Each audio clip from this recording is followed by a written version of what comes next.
The soul of Pixar is slowly dying. It's time for the latest news out of animation.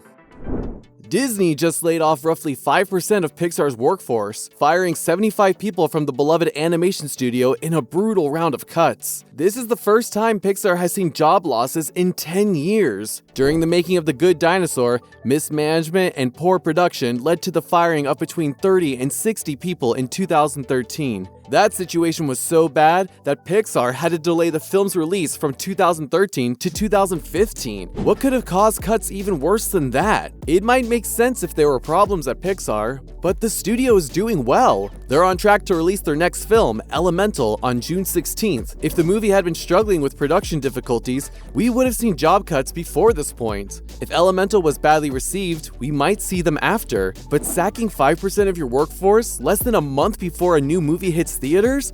That's weird. One of the people gone is Pixar's Vice President of Global Publicity, Michael Aglunik. But the most likely reason for this has nothing to do with the studio's work and more to do with Disney's corporate structure. Disney CEO Bob Iger has been working on a plan to get rid of 7,000 workers as part of a larger effort to reduce the company's expenses. These cuts omitted the Parks division and ESPN, focusing instead on Disney Entertainment. Pixar falls under that umbrella, so it would have been expected to participate in Iger's scheme. As such, even though the studio isn't in trouble, they would have had to cut down on their staff somehow. And so, despite the work being fine, 75 people have been shown the door. These include veteran animator Angus MacLane, the guy who designed the Lego WALL-E set. But by far the most shocking person to go, Galen Suzman, the woman who famously saved Toy Story 2 back in the 90s. Pixar lost the entire movie due to one worker accidentally deleting everything. Their internal backup tapes had run into storage issues and caused storage errors when they tried to restore the movie from them. Suzman's external backups of the film ultimately saved the day. Even though a lot of the movie still needed to be fixed, she saved the assets that were used to make one of Pixar's best-known classics.